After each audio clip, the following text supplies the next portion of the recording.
말씀 보겠습니다. 요한복음 14장 요한복음 14장 16, 17, 18절을 합독하겠습니다. 요한복음 14장 16, 17, 18절 같이 합독합니다. 시작. 내가 아버지께 구하겠으니 그가 또 다른 보혜사를 너희에게 주사 영원토록 너희와 함께 있게 하리니 그는 진리의 영이라 세상은 능히 그를 받지 못하나니 이는 그를 보지도 못하고 알지도 못함이라. 그러나 너희는 그를 아나니 그는 너희와 함께 거하시며 또 너희 속에 계시겠음이라. 내가 너희를 고아와 같이 버려두지 아니하고 너희에게로 오리라. 아멘. 사복음서는 마태복음, 마가복음, 누가복음, 요한복음은 예수님이 이 땅에 육신으로 계실 때 있었던 일들이죠. 그런데 예수님은 특히 부활 후에 일도 살아계신 동안, 육신으로 있는 동안 많이 하셨어요. 우리 생각엔 부활 이후에 많은 걸 알려주시면 더 효과가 있지 않을까. 그런데 그렇지 않으셨어요. 미리 말씀하시면서 근데 부활 후에 그런 일이 일어났을 때 믿게 하려고, 오늘을 기억하고 믿게 하려고 내가 미리 말해준다. 이렇게 미리 말씀을 많이 하시고 부활 후에는 사실 많이 안 하셨어요. 내가 부활했다는 증거로 몇 번 나타나셔서 말씀하시고, 그리고는 마지막에 베드로를 세워서 그 공동체가 든든히 서갈 수 있도록 체제를, 간단한 체제지만 체제를 만들어 놓으시고, 그리고 부활하셨고 승천하셨어요. 근데 오늘 우리는 이것은 예수님이 육신으로 계실 때 하신 말씀이에요. 예수님이 이제 13, 14, 15, 16장 요한복음 특별히, 그리고 마지막 날 몇 시간 있으면 겟세마네에서 잡히실 건데, 그러기 전에 마지막에 긴 얘기를 하셨어요. 얼마나 중요한 얘기를 하셨겠어요? 조금 있으면 내가 잡혀 들어가서 이런 말 할 기회가 없어. 그때 뭐라고 하냐면, 많은 사람들이, 제자들이 이제 만약에 예수님이 잡혀서 끌려가는 상황을 보면 제자들이 다 흩어지고 낙심하고 포기하고 뭐 후회하고 별 생각 다 하겠죠. 내 인생이 뭔가 내가 무슨 짓을 한 것인가 막 그럴 것 같아서 미리 말씀을 하시면서 뭐라냐면, 근데 내가 그렇게 해서 고난받고 가야 되는 게 너희에게 유익이다. 이렇게 얘기해요. 내가 가면 끝! 이런 게 아니고, 내가 가면, 여기서 오늘 제목이 뭐냐면, 오늘 주보에 또 다른 보혜사 이렇게 얘기했어요. 우리가 국어학적으로, 국문학적으로 우리 국어를 본다고 하면 또 다른 보혜사라는 얘기는 보혜사가 있다는 얘기잖아요. 이미 보혜사가 있어. 그런데 그 보혜사 말고 또 다른 보혜사를 보내겠다. 그럼 그 보혜사는 예수님을 얘기하죠. 진짜 보혜사, 보혜해주고, 또 우리가 우리 성경에 한번 이제 주보에 나왔어요. 주보에 성령은 하나님께서 보내시는 보혜사다 하면서 맨 위에 있는 거 1번 시작. 내가 아버지께 구하겠으니 그가 또 다른 보혜사를 너에게 주사 영원토록 너희와 함께 있게 하리니 소. 똑같은 본문을 제가 옮겨놨어요. 주보에다가. 근데 예수님이 뭐라 하면 내가 가야 너희들에게 유익해. 근데 내가 여러분을 보호하고 그동안은 보혜사 뭐 파라클레토스를 돕는 자, 위로자, 뭐 영어에서는 뭐 헬퍼라고도 하고 그래요. 그러니까 돕는 자, 위로자, 뭐 대변자, 이런 그 내가 그동안은 같이 있으면서 내가 그 역할을 했는데 나는 이제 가야 돼. 가고 나면 그냥 고아와 같이 버려두는 게 아니고 또 다른, 나 말고 또 다른 보혜사가 와서 너희들 영원토록 함께 있어 줄 것이야. 그래서 오늘은 특별히 성령 강림 주일이에요. 성령 강림, 오늘 임하소서 찬양을 했습니다만은 그 또 다른 보혜사를 예수님이 왜 보내셨을까? 그러면 성령에 대한 정체 아니면 역할, 그런 걸 오늘 좀 하고, 다음 주에는 그 성령이 우리 속에서 오늘날 우리한테 어떻게 적용을 하고 계신가 한번 그걸 나눠서 하려고 그래요. 오늘 그래서 보면 첫 번째로 보면 오늘 읽었던 것처럼 그 성령은 뭐냐면 진리의 영이고, 하나님께서 보내신 보혜사야. 하여튼 우리를 보호하기 위해서 보내셨어요. 그 다음에 이제 주보에도 두 번째 나와 있어요. 두 번째 요한복음 14장 26절 한번 읽어보겠습니다. 시작. 보혜사 곧 아버지께서 내 이름으로 보내실 성령 그가 너희에게 모든 것을 가르치고 내가 너희에게 말한 모든 것을 생각나게 하리라. 이제 성령의 역할이에요. 뭐냐면 예수님의 말씀을 가르치고 생각나게 한대. 왜 이런 말씀을 하셨냐면 그때 당시엔 못 알아들을 수 있는 말이 많았거든요. 말 자체가 어려워서가 아니라 그 말이 우리가 살아가는 육신, 일반적으로 그동안 살아온 거에 대한 이론과 이상과 아니면 이런 것 상식적으로는 도저히 되지 않는, 죽었다가 살아날 거야, 뭐 내가 가는 것이 이렇게 나는 하늘에서 왔고 뭐 땅에서 온 게 아니라 이런 것들이 좀 어려웠어요. 그러면 성령이 오시면 너희가 알게 되고 그런다는 얘기는 깨닫게 된다는 거죠. 그때 우리가 가장 대표적으로 성전을 헐라 막 성전 사두개인들, 바리새인들 또 지도자들 와서 그러잖아요. 한번 뭔가 네가 그럼 뭘 우리에게 보여주겠느냐, 그 많은 기적을 보여줬음에도, 그러니까 그들이 가장 국보 1호야. 그들이 오늘 자존심 뭐야? 성전이거든요. 성전. 왜? 성전에서 하나님 계시다고 믿기 때문에. 그러니까 뭐라 하냐, 이 성전 니들이 헐어. 지금 헤롯 성전 3번째 성전인데 46년 동안 짓고 있는데 아직도 완성이 안 된 성전이거든요. 그러니까 오래 수십 년을 지은 걸 뻔히 아는데 뭐라고 하냐면 저거 헐어. 내가 3일 안에 짓게. 이렇게 3일 동안에 짓는다는 거예요. 근데 나중에 이들이 성령 받고 뭐라 그래요? 아, 그것이 예수님 자신을, 예수님의 몸을 얘기한 것이구나를 깨닫는 거예요. 그것처럼 그때 당시엔 좀 어렵고 해석하기 어려운 영적인 해석 뭐 이런 것들이 많이 있어서 못 알아들을 것 같았지만 성령 받고 나면 깨닫게 된다는 거예요. 알게 된다는 거예요. 그 다음에 세 번째 한번 성령이 이제 성령께서 하시는 역할, 보낼 때는 분명히 예수님이 보내죠. 근데 역할을 한번 볼게요. 또 16장 13절 고린도서 2장 10절 두 개를 해놨어요. 그러나 시작. 그러나 진리의 성령이 오시면 그가 너희를 모든 진리 가운데로 인도하시리니 그가 스스로 말하지 않고 오직 들은 것을 말하며 장래일을 너희에게 알리시리라. 그 다음에 오직 하나님이 성령으로 이것을 우리에게 보이셨으니 성령은 모든 것 곧 하나님의 깊은 것까지도 통달하시느냐. 진리 가운데, 진리는 하나님 말씀이죠. 예수님의 말씀 가운데로 인도해야 돼. 왜? 사람을 하나님의 뜻에 따라 살게 하기 위해서 그렇게 하시겠죠. 그래서 깨닫게 하시는 거예요. 우리를 말씀으로 인도해야 돼. 성령 많이 받으면 우리는 보통 이제 성령 그럼 단순히 뭐 능력이나 감정 같은 걸로 그전에는 우리 많이 알았어요.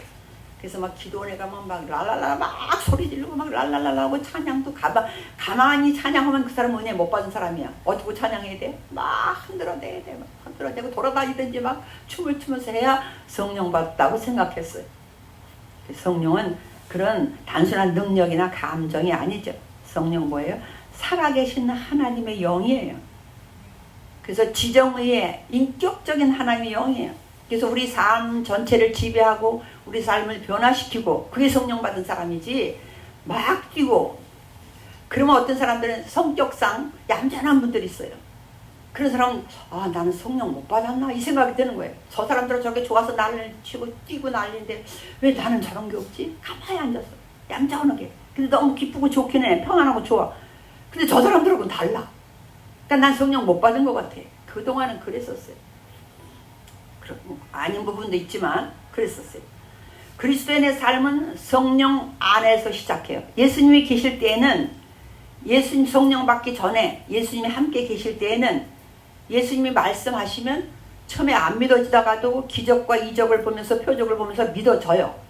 그 믿어지는 그 자체가 예수님이 그리스도라고 하나님의 아들이라고 믿지 않아도 그것을 보면서 예수님 말씀하시는 게 뭔가 달라.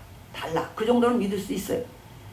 근데 이제 예수님이 승천하시고 성령이 오시고 나서는 예수님이 메시아로, 예수님이 그리스도로 믿어진다면 일단 성령 받은 거예요. 성령 받지 않고는 믿어지지가 않게 돼 있어요. 그럼 여러분 자신이 성령 받은 거 알 수 있어요.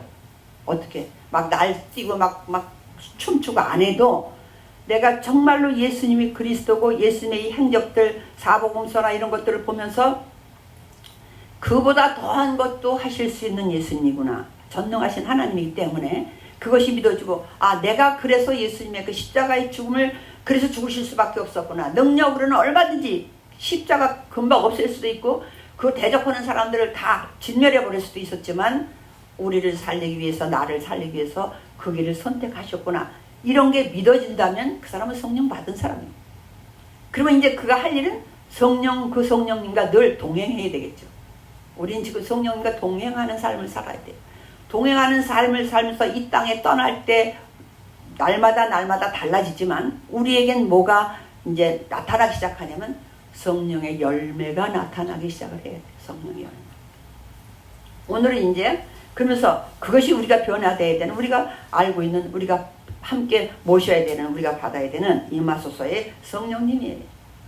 근데 진리의 성령님은 우리를 진리 가운데로, 말씀 가운데로 인도하신대요. 왜? 사람을 하나님의 뜻에 따라 살게 하려고. 하나님의 뜻이라는 게 뭐냐면 오늘 지금 3번째 고린도전서 읽었어요. 왜? 성령은 하나님의 깊은 곳까지도 통달한대. 하나님의 깊은 마음속을 알아. 지금 내가 내 앞에 성령님과 내가 기도를 하는 중에도 하나님은 나는 기도를 막 이렇게 기도를 해. 하나님 이거 해주세요, 저거 해주세요, 막 그래. 그런데 하나님은 아닐 수 있어요. 하나님이 아닐 수 있는 걸 누구만 알아? 성령님만 안다는 거예요. 나는 몰라. 나는 내 욕심대로 해야. 그것이 응답받아져야 나가서 간증해요. 내가 기도한 반대 응답이 왔을 때는 오히려 하나님 앞에 그 기도가 캔슬된 것 같아요. 취소된 것 같아요. 하나님 앞에 거절된 것 같아요. 근데 오히려 성령을 받고 나면 그래서 기도가 바뀌는 거예요. 왜? 우리 깊은 것을, 하나님의 깊은 것까지도 통달하는 성령께서 우리와 함께 계셔서 기도하게 하기 때문에 그래요. 그래서 성령이거든요. 우리가 진리 가운데로 인도해가지고 하나님의 뜻에 우리 올바로 살아갈 수 있도록 우리를 인도하는 거죠. 네 번째 한번 뭐라고 되어 있나 한번 15장 26절 볼게요. 시작. 내가 아버지께로부터 너희에게 보낼 보혜사 곧 아버지께로부터 나오시는 진리의 성령이 오실 때에 그가 나를 증언하실 것이요. 우리가 성경을 보면요, 어떤 때는 하나님 얘기에 하나님이신 것 같고 예수님인 것 같고 막 헷갈릴 때가 있어요. 그 단어 자체가 이걸 하나님을 말하는 것 같기도 하고 예수님을 말하는 것 같기도. 결국은 나중에 쭉 다 읽어보면 한 분이신 거구나를 알게 돼. 근데 어느 날 또 보면 막 성령님 얘기 나오는데 또 그분도 똑같아. 그래서 성령의 삼일체라는 말이 어딨냐 그런 파도 있어요. 근데 우리는 3단 논법에 의해서 A는 B고 B는 C고 고로 A는 C다. 이런 그런 것처럼 그런데 전체 풀어놓은 성경을 읽어보니까 그리고 이해해서 보니까 삼위일체구나, 같으신 분이구나, 그걸 알게 되는 거죠. 근데 오늘 뭐라 그래요? 내가 아버지께로부터 너희에게 보낼 보혜사 곧 아버지께로부터. 보내기는 보냈는데 하나님께서 보내셔.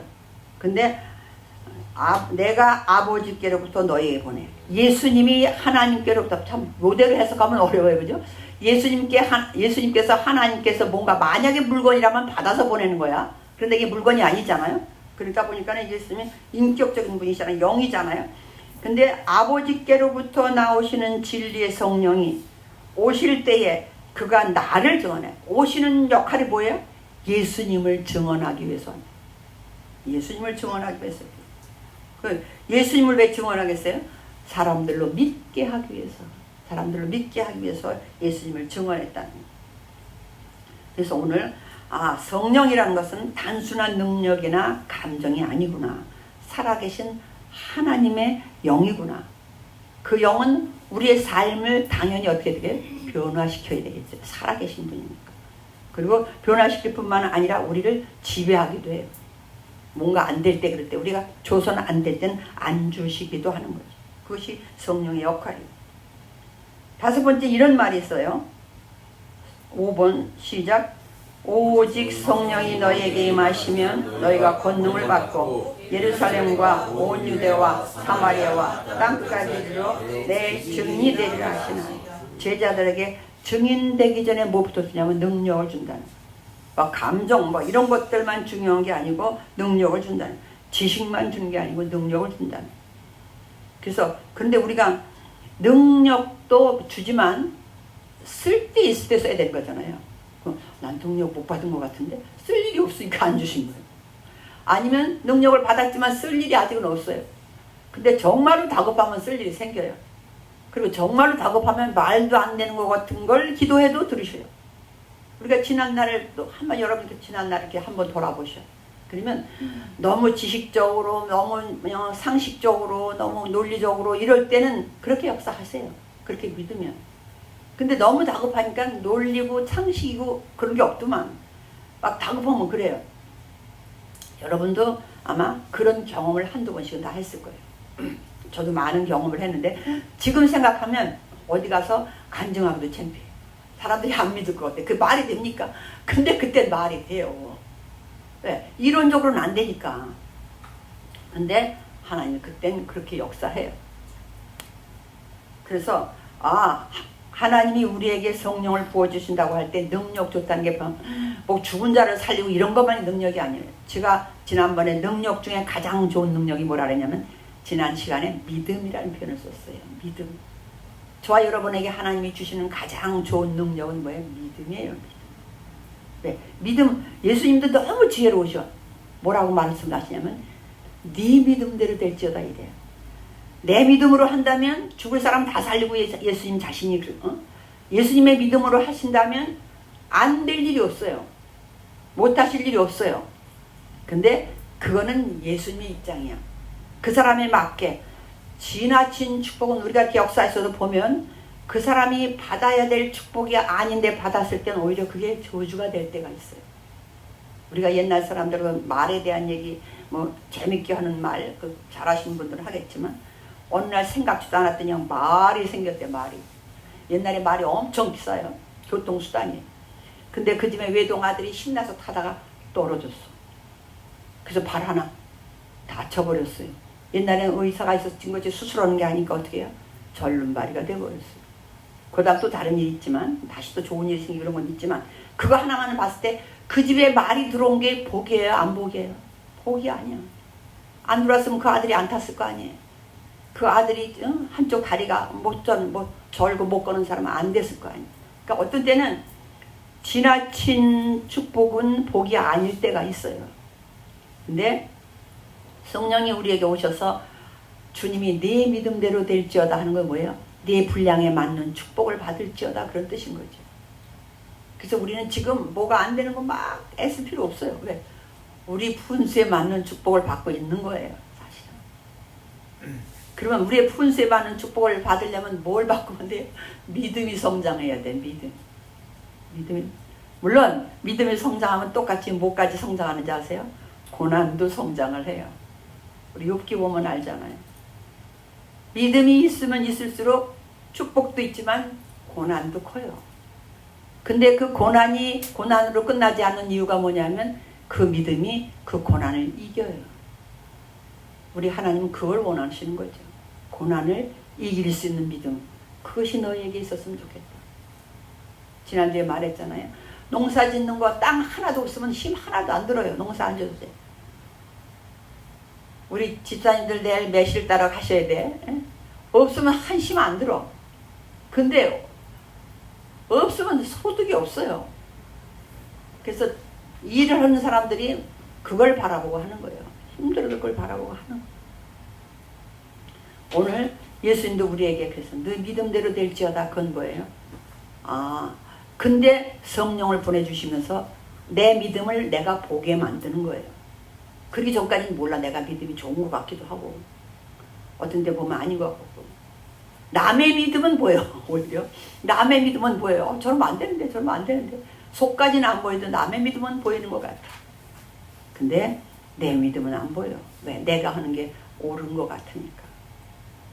그러니 우리 믿는 사람도 그러니 세상 사람들은 얼마나 자기 주장이 옳다고 하겠어요. 세상이 싸우고 정치가 싸우는 거 내비두세요. 그거 정상이에요. 서로 의견이 다를 수밖에 없고 또 달라야 되고. 그래서 오늘 성령은 예수님을 증언하기 위해서 제자들에게 능력을 부어주시는, 능력 받지 않고 나가서 하지를 못하는. 그 다음에 6번 우리가 성령의 정체가 하나님이 보내주신 보혜사였다면, 예수 그리스도의 이름으로 보내주신 보혜사였다면, 오늘 그 역할들 중에서 지금 이쪽 얘기를 하고 있어요. 뭐 성령의 역할이 한두 번이 아니겠죠. 원래는 성령님이라고 하는 것도 맞아요.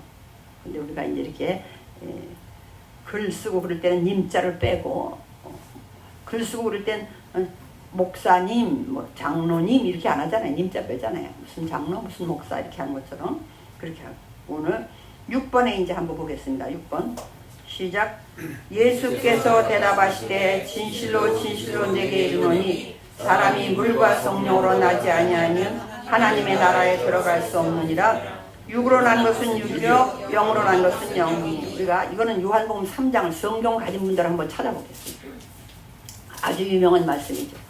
이 니고데모가 찾아오는 덕분에 우리가 잘 아는 성경을 한 절만 말하자. 그럼 어딜 말해요? 우리 보통 요한복음 3장 16절 하잖아요. 이 니고데모가 찾아오는 바람에 그 요한복음 3장 16절이 예수님이 말씀하신 그 기록이 남았어요. 우리 한번 5절 3장 5절부터 한번 읽겠습니다. 시작.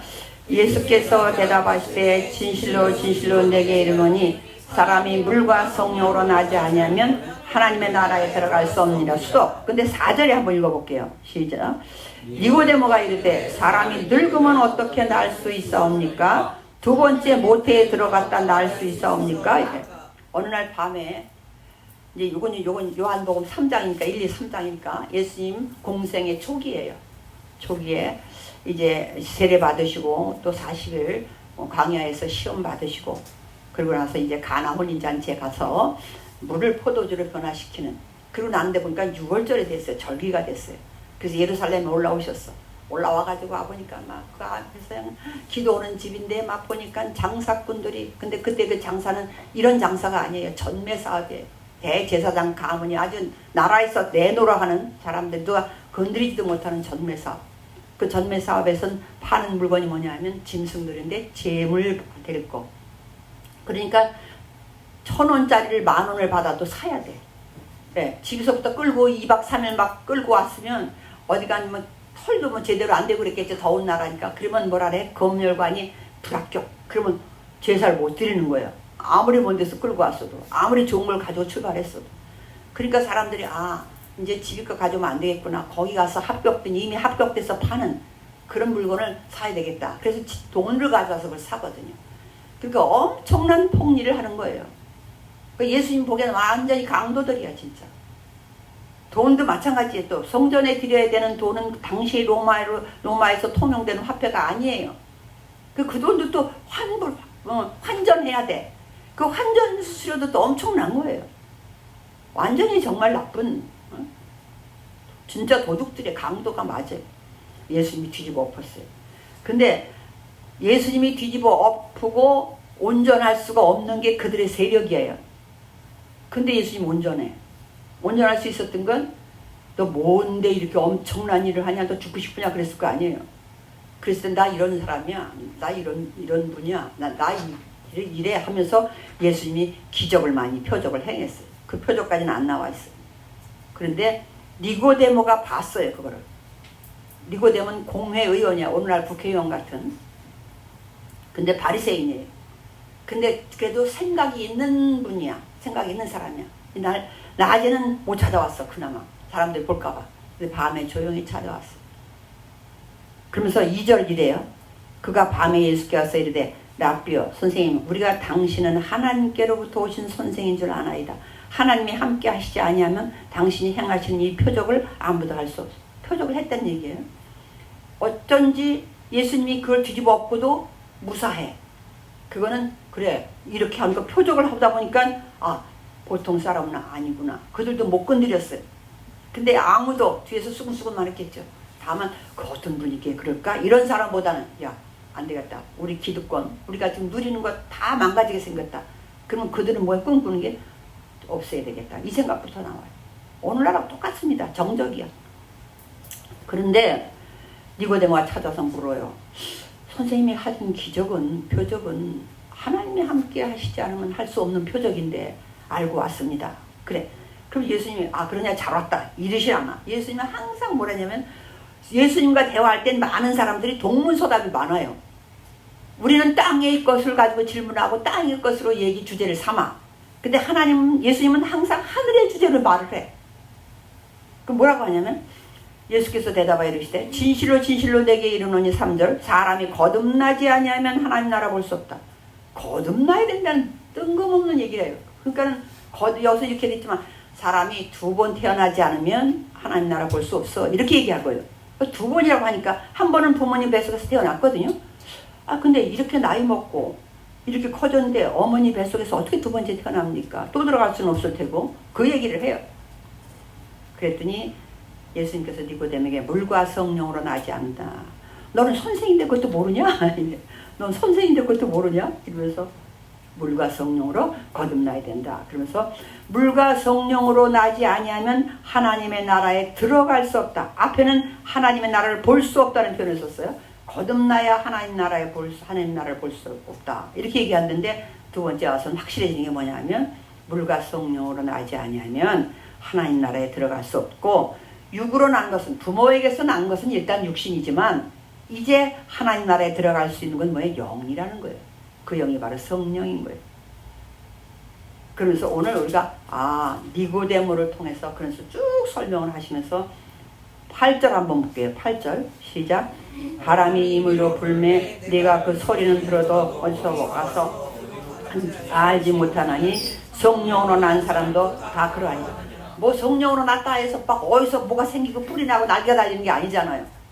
거듭나는지 누굴 알아요? 본인만 알 수 있다.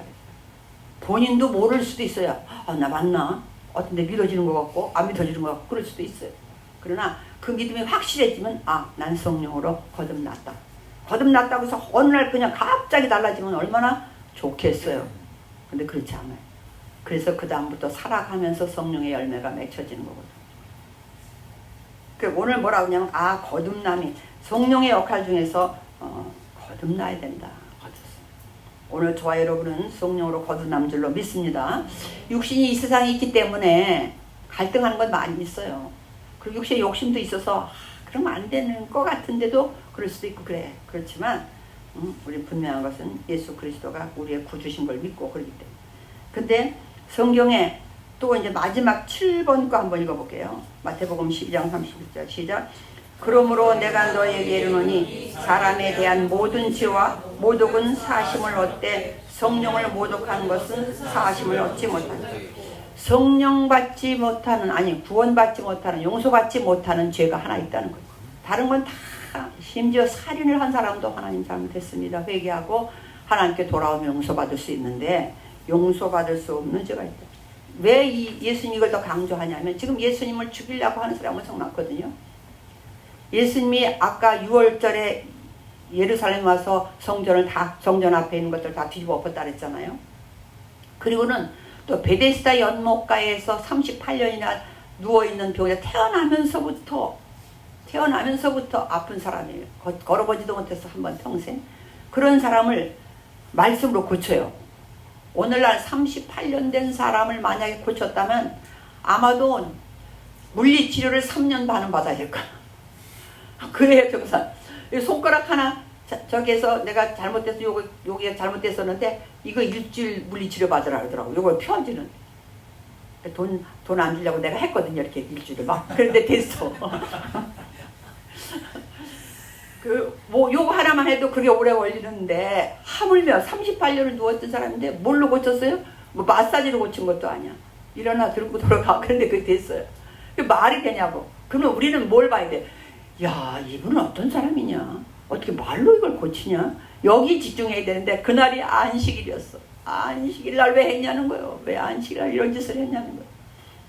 예수님이 너희들은 안식일 날 양이 웅덩이에 빠지면 죽게 내비두냐? 끄집어내냐? 뒤는 돈이야. 그거는 돈. 끄집어내잖아요.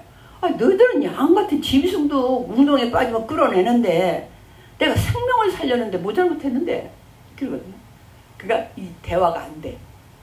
했다 하면 케이오페야. 대화로는. 그러니까 어떻게 해요? 소울을 죽이는 수밖에 없다. 그때서부터 본격적으로 사람을 붙여서 예수님 뒤를 따라다닙니다. 오늘날은 카메라 하나 가지고 들고 쫓아다니고 있어. 녹음도 해야 되고 유튜브도 찍어야 돼. 그러고 다니고 있어요. 그게 예수님의 생애야.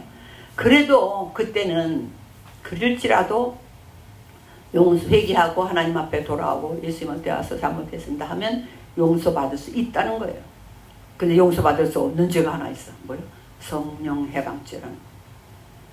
근데 우리가 더 성령 해방죄를 짓기 더 쉬운 건 뭐냐면 성령이 눈에 안 보여요.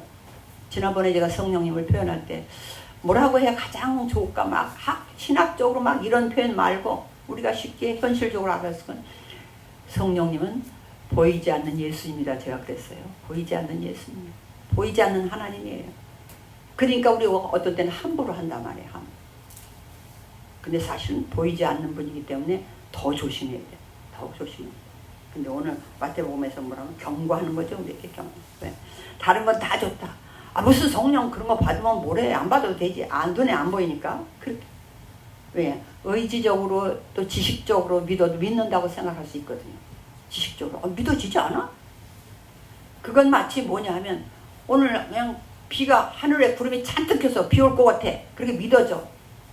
내가 버스 81번을 타는데 어디 가. 그건 당연히 믿어져. 간다고 하는 걸 믿고 가니까. 그런 믿음하고는 다른 거예요.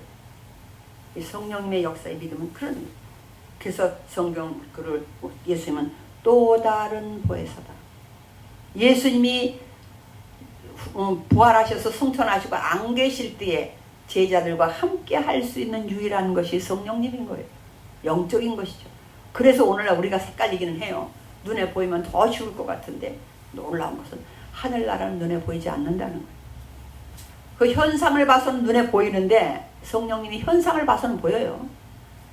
그런데 그 자체가 눈에 보이지는 않는 것이죠. 오늘 그래서 성령 강림 주일이에요. 원래 성령 강림 주일이 우리 아래에 써 있습니다만은 맥주 감사 주일, 오순절이라고도 해요. 예수님이 우리 주보에 뒤에 잘 써 있는데 예수님이 3일 만에 부활하시고 나서 40일 동안 계셨다고 사도행전에 아주 친절하게 말해줘 있어요. 40일 동안 계셨어요. 근데 40일 동안 계신 거에 비하면 부활은 엄청난 일을 하지 않으셨어요. 뭐만 하셨냐? 제자들에게 나타나셔서 나 부활했어. 나 부활했어. 안 믿는 사람들에게 또 안 믿는 제자에게 또 나타나서 나 부활했어. 이것만 확인시켜 주셨어요. 그리고 승천하셨어요. 승천하실 때도 다 보는 앞에서 확인하는 가운데 올라가셨어요. 그리고는 모여서 성령 받을 때까지 예루살렘 떠나지 말고 있어라 그랬어요. 근데 열흘만 있어 이랬으면 다 있었을 거예요. 며칠이라고 말을 안 하셨어요. 그래서 하루, 이틀, 사흘, 5일 그들은 완전수가 3일이나 일주일 되잖아요. 일주일 됐는데도 뭐가 달라질 게 없어. 그럼 어떻게 될까요? 막 흩어지는 거죠. 아닌가 보다. 이렇다고 뭐 되는 게 아닌가 보다. 그들이 원한 건 눈에 보이는 거였을 거예요. 뭐가 엄청난 것이 올 것이다. 오늘날로 보면 로또가 하나씩 당첨될 것 같다. 뭔가 엄청난 걸 기대했는데 일주일이 지나도 변화가 없어요. 맨날 기도만 하고 있지. 그런 거 흩어지는 거예요. 흩어져. 120명만 남았어요. 한 500명이 넘었는데 120명만 남았어요. 그 사람한테 가장 억울한 게 뭐예요? 3일을 못 기다렸어. 우리가 늘 얘기하죠. 9일째 떠난 사람. 9일째 떠난 사람 어떡해. 부활하셨을 때 우리가 아는 거 도마가 의심 많고 나쁜 사람이 아니잖아요. 믿음이 없는 사람이 아니잖아요. 그 자리에 없었기 때문에 못 믿겠다는 말을 한 거예요. 그러니까 다시 나타나시잖아요. 그래서 예수님이 그리고 열흘 만에 내려오셔서 50일 만에 내려온 거거든요. 근데 예수님이 부활하신 날이 초실절이에요. 칠판이나 아니면 PPT가 있으면 더 좋은데 절기 때 보면 절기 제가 출애굽께서는 이래요. 1년에 3번 남자들은 성전에 절기 지키러 올라가라 이렇게 얘기해요. 3번. 절기는 7개거든요. 그건 3번이라고 그래요. 근데 놀라운 것은요. 절기가 이렇게 덩어리로 하면 3덩어리예요. 이렇게. 왜냐하면 6월절, 무교절, 초실절이 하나야. 일주일 8일 속에 다 들어있어요. 6월절, 오늘이 6월절이면 앞으로 7일 동안은 무교절이에요. 근데 8일, 모두가 8일이니까 그 속에 안식일이 하나는 반드시 들어있을 거란 말이에요. 안식일 다음 날이 초실절이야. 그 8일 중에서 첫째 날은 6월절, 그 다음부터는 무교절, 그 안에 안식일이 하나 들어있는데 안식일 다음 날이 초실절. 그 초실절 날 예수님이 부활해요. 그래서 부활의 첫 열매야. 그 초실절 날부터 50일째 되는 날이 오순절이에요. 근데 부활하고 50일째 되는 날 성령이 오셨잖아요. 오순절 날. 근데 그때가 그 50일 된 날이 다른 말로 하면 맥주절이에요. 근데 보리맥자, 밀맥자 똑같아요. 어려워. 보리가 먼저인지 밀이 먼저인지. 당시에는 보리가 더 밀이 더 중요했어. 보리보다 대접을 더 받은 게 밀이에요. 먼저가 보리 농사로 시작하는 맥주. 그거 초실절. 나중에 맥주절에 하실 때 농사의 시작은 이때도 첫 열매를 드리라고 하거든요. 이때도 첫 열매 드리고 이 처음에 시작한 건 보리였고 나중에 맥주절, 오순절 때 드리는 첫 열매는 밀이에요. 다 이 농사철이야, 추수철이야 이게 다. 그래서 그게 세 개가 같이 돼 있어요. 그거 그래서 6월절, 무교절, 초실절 요때가 한 번 남자들은 저 성전에 올라가라 그래. 그리고 50일 후에 맥주절, 성령 강림절이 됐어요. 나중에 그 맥주절에 또 한 번 올라가. 요땐 맥주절은 하나로 달랑 있어요. 유대력으로 지금 얘기를 하고 있어요. 유대력의 1월달이 부활주일이 들어있는 저기 6월절에 들어있는 게 1월이야. 그 맥주절은 그때서 또 50일이야. 정확히 며칠이라고 안 해요. 여기에 따라 달라지니까. 그리고 나서 정해져 있는 게 뭐냐면 그 유대인 유대력으로 7월달에 또 3개가 붙어 있어요. 나팔절 1일날, 그 다음에 10일날 대속제일, 15일부터 일주일 동안 오늘날 추수감사절, 장막절, 초막절이라고 해요. 근데 나팔절이 원래는 신년이 아니에요, 성경에는. 근데 이건 아직까지도 언제까지 유대인들 랍비 중에서도 이 대답을 확실하게 못해요. 근데 유대인 랍비가 왔을 때, 근데 유대인 중에 랍비였던 사람이 목사님이 된 분이 있어서 갔었어요. 제가 한번 우리 전도사님이랑 갔었어요. 거기 또 이스라엘에 있었던 목사님도 이스라엘에서 9년 10년이나 계셨던 분이 있거든요. 거기서 질문을 했는데 그 목사님도 대답을 못해요. 왜 성경에는 6월절이 그 해의 첫 달로 삼아라 이렇게 돼 있거든요. 그래서 그게 그러면 첫 달이면 그 해의 1월이 그잖아요. 그 해의 첫 달이야. 그런데 언젠가 보니까 이 7월 나팔절이 7월 달인데 나팔절이 신년이 돼버렸어요. 그래서 내가 이게 왜 성경엔 이건데 왜 지금은 이걸로 지내냐. 그래서 가르치는 목사님들도 다 7월 1일을 신년이라고 신년 나팔을 불었다고 말해요. 성경은 어디에도 신년 나팔이라는 말이 없어요. 나팔을 부르려고만 돼 있지. 그랬더니 그분들은 그래요. 바벨론 포로로 갔을 때 거기에 문화에 젖어서 바벨론이 7월이 신년이래요. 그게 그대로 도입된 것 같다 이렇게만 얘기해요. 그래서 그 대속제일이랑 거기 초막절 오늘 장막절 그게 한꺼번에 이렇게 들어있어요. 그래서 그것이 유대인의 절기야. 근데 오늘 뭐라 하냐면 성령 강림절. 그래서 오늘날은 맥주감사절이 중요해요? 성령 강림절 중요해요? 성령 강림절로 지내야 돼요. 맥주감사절이 뭐. 그래서 오늘 이제 성령의 정체를 다시 한번 마무리를 합니다. 성령은 단순한 능력이나 감정이 아니라 그랬어요. 살아계신 하나님의 영이고 우리를 지배할 수 있고 우리를 변화시킬 수 있는 그런 인격적인 하나님의 또 다른 부분이에요. 보이지 않는 하나님인 것이죠. 그래서 우리 그리스도인이 됐다는 얘기는 성령으로 시작했고 거듭남으로 우리가 구원받은 거죠. 그리고 이제 성령과 함께 살면서 임마누엘이라는 표현도 쓰죠. 동행하면서 우리가 변화돼 가는 것. 그것이 성령께서 우리에게 하시는 역할이에요. 오늘 역할들 쭉 봤습니다. 그래서 성령은 감정이라 그런 게 아니고 인격적인 하나님. 그리고 내가 성령을 받았다면 어쨌든 시간이 좀 걸릴지는 시간의 차이는 있을지 모르겠지만 변화돼야 되구나. 그 변화의 핵심은 뭐예요? 믿음이에요. 믿음. 내가 하나님이 원하는 믿음에 점점 가까워지는 것. 그런 저와 여러분 되시기를 주의 이름으로 축원을 드립니다. 기도합니다. 하나님 감사합니다. 오늘 성령 강림 주일을 기쁨으로 예배드릴 수 있게 하심을 주여 감사합니다.